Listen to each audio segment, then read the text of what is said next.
السلام علیکم دوستو، آپ سب کیسے ہیں؟ دوستو، آج میں آپ لوگوں کے ساتھ اپنی زندگی کا ایک قصہ بیان کرنے جا رہا ہوں۔ یہ ایک دفعہ کا ذکر ہے جب میں ایمریٹ ایئرلائن میں سفر کر رہا تھا۔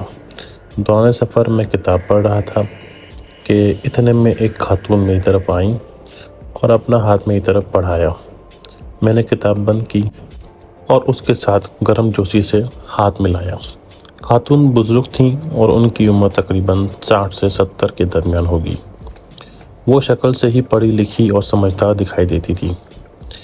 انہوں نے کتاب کی طرف اشارہ کر کے مجھ سے پوچھا، کیا یہ عربی کی کتاب ہے؟ میں نے مسکرا کر جواب دیا، نہیں، یہ اردو زبان کی کتاب ہے۔ وہ مسکرا کر میرے پاس آئیں اور اپنا ہاتھ دوبارہ میری طرف بڑھایا۔ میں نے ہاتھ ملایا۔ انہوں نے دیر تک ہاتھ ہلا کر بولی، تم پاکستانی ہو؟ میں نے گرم جوشی سے جواب دیا، جی بالکل۔ وہ حقیقتاً خوش ہو گئیں۔ ہماری فلائٹ دبئی سے یورپ کے لیے سفر کر رہی تھی۔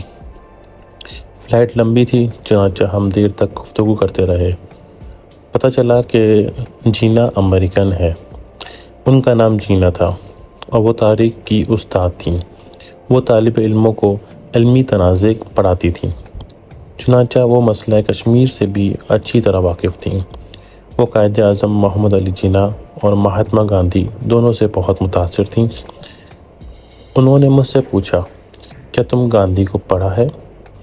میں نے جواب دیا، جی ہاں، میں نے گاندھی کو پڑھا ہے اور ان کی آٹوبایوگرافی بھی پڑھی ہے اور ان کے ساتھ سماجی گناہوں کا مطالعہ بھی کیا ہے۔ جینا نے مجھ سے گاندھی کے ساتھ سماجی گناہوں کے بارے میں پوچھا۔ میں نے عرض کیا، باب گریگوری اول نے 7 خوفناک گناہوں کی فہرست جاری کی تھی۔ ان کا کہنا تھا کہ انسان کے 7 گناہ، جس میں ہوس، بسار خوری، لالچ، کاہلی، شدید غصہ، حسد اور تکبر، یہ وہ 7 گناہ ہیں جو انسان کو ہلاک کر دیتے ہیں۔ انسان اگر ان 7 گناہوں پر قابو پا لے تو وہ شاندار، بھرپور اور مطمئن زندگی گزار سکتا ہے۔ گاندھی جی نے باب گریگوری کو 7 گناہوں کی فہرست سے متاثر ہو کر سن 1925 میں سماجی گناہوں کی فہرست جاری کی۔ ان کا کہنا تھا کہ جب تک کوئی معاشرہ ان 7 گناہوں پر قابو نہیں پاتا، وہ معاشرہ اس وقت تک معاشرہ نہیں بنتا۔ بقول گاندھی جی کے، اصولوں کے بغیر سیاست گناہ ہے، کام کے بغیر دولت گناہ ہے، ضمیر کے بغیر خوشی گناہ ہے، کردار کے بغیر علم گناہ ہے، اخلاقیات کے بغیر تجارت گناہ ہے، انسانیت کے بغیر سائنس گناہ ہے اور قربانی کے بغیر عبادت گناہ ہے۔ یہ 7 اصول بھارت کے لیے گاندھی کا سماجی ایجنڈا تھا۔ پھر وہ مسکرائیں اور مجھے تھپکی دی اور پھر پوچھا، کیا تم قائد اعظم محمد علی جناح کے 7 اصول بھی بیان کر سکتے ہو؟ میں نے مسکرا کر جواب دیا، قائد اعظم پریکٹیکل اور با اصول انسان تھے۔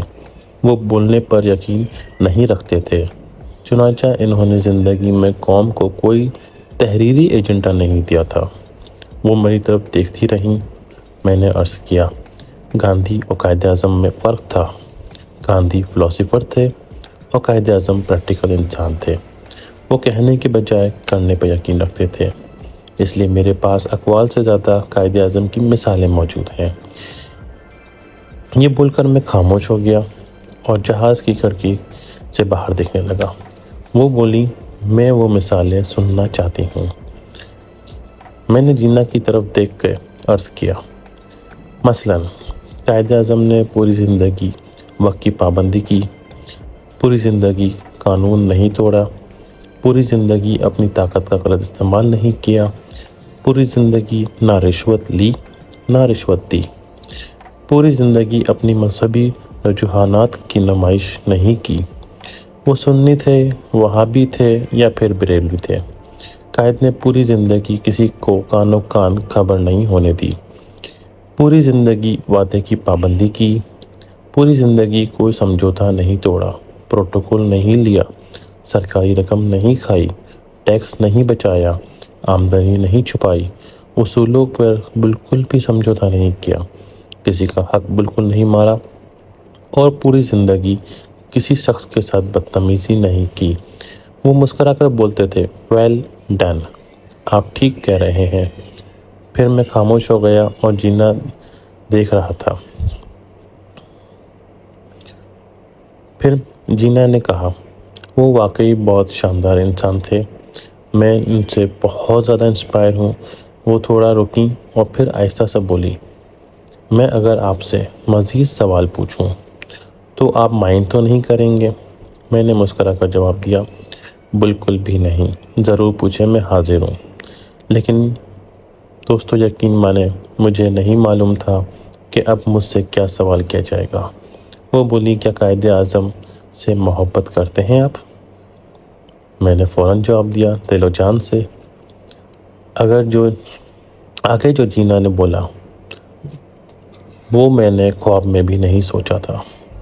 وہ بولی کہ چلیں تو پھر آپ یہ بتائیں کہ آپ کے اپنے اندر قائد اعظم کی کون کون سی خوبی موجود ہے؟ میرے لیے یہ سوال غیر متوقع تھا۔ میں پریشان ہو گیا اور پریشانی میں دائیں بائیں دیکھنے لگا۔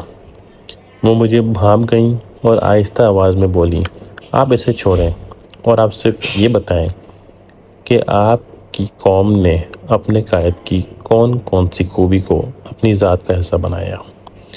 میں مزید شرمندہ ہو گیا، میرے ماتھے پر پسینہ آ گیا تھا۔ وہ مسکرا کر بولی، میں تاریخ کی طالب علم ہوں، میں اسلام سے بھی انسپائر ہوں اور میں آدھی اسلامی دنیا دیکھ چکی ہوں۔ اس نے کہا، آپ مسلمان دو علمی منافقت کا شکار ہیں۔ آپ لوگ ہمیشہ نبی کو اپنا ہیرو کہتے ہیں، لیکن آپ خلفاء اور صحابہ کو بھی اپنا آئیڈیل کہتے ہیں، لیکن جب عمل کی باری آتی ہے تو آپ ان کی کوئی خوبی بھی اڈاپٹ نہیں کرتے۔ آپ میں آپ کے آئیڈیل کی کوئی خوبی نظر نہیں آتی۔ آپ لوگ قائد اعظم جیسی شخصیت کے بارے میں بھی اسی طرز عمل کا شکار ہیں۔ آپ نے قائد اعظم کو نوٹ پہ چھاپ دیا، آپ ہر فارم پر ان کی عزت بھی کرتے ہیں اور آپ نے ان کے لیے لڑنے مرنے کے لیے بھی تیار ہو جاتے ہیں، لیکن جب ان جیسے بننے کی باری آتی ہے تو آپ دائیں بائیں دیکھنے لگتے ہیں۔ چنانچہ میرا مشورہ ہے، آپ اگر اسلام کو پھیلانا چاہتے ہیں تو رسول اللہ صلی اللہ علیہ وسلم جیسی عادتیں اپنا لیں، اور آپ اگر پاکستان کو ترقی یافتہ دیکھنا چاہتے ہیں تو قائد اعظم کے اصولوں پر عمل کرنا شروع کر دیں۔ آپ کا ملک یورپ سے بھی آگے نکل جائے گا۔ وہ تھوڑی دیر رکیں اور نرم آواز میں دوبارہ بولی، میں اپنی ہر پہلی کلاس میں طالب علموں سے ان کے آئیڈیل کے بارے میں پوچھتی ہوں۔ یہ جب اپنے آئیڈیل بتا دیتے ہیں تو پھر میں ان سے پوچھتی ہوں، آپ وہ خوبیاں گنوائیں جو آپ نے اپنے آئیڈیل سے متاثر ہو کر اپنی زندگی میں شامل کیں۔ زیادہ تر طالب علموں کا رد عمل آپ جیسا ہی ہوتا ہے۔ میں پھر ان کو بتاتی ہوں، میں اس وقت تک آپ کو آئیڈیل نہیں مانوں گی جب تک آپ کی زندگی میں ان کی کوئی جھلک نظر نہیں آتی۔ اگر آپ دل سے اپنے آئیڈیل کو اپنا آئیڈیل سمجھتے ہیں تو پھر آپ میں ان کی عادتیں موجود ہونی چاہیے، ورنہ آپ منافق ہیں، اور میں نے زندگی میں کسی منافق کو بھی مطمئن اور اچھی زندگی گزارتے نہیں دیکھا۔ پھر ہم دونوں کے بیچ میں خاموشی چھا گئی اور میں سوچنے میں لگ گیا۔ جینا کی ایک ایک بات میرے ذہن میں گھوم رہی تھی۔ یہ تھا ایک قصہ جو میرے ساتھ ہوا تھا، جو میں نے آپ لوگوں کے ساتھ شیئر کیا۔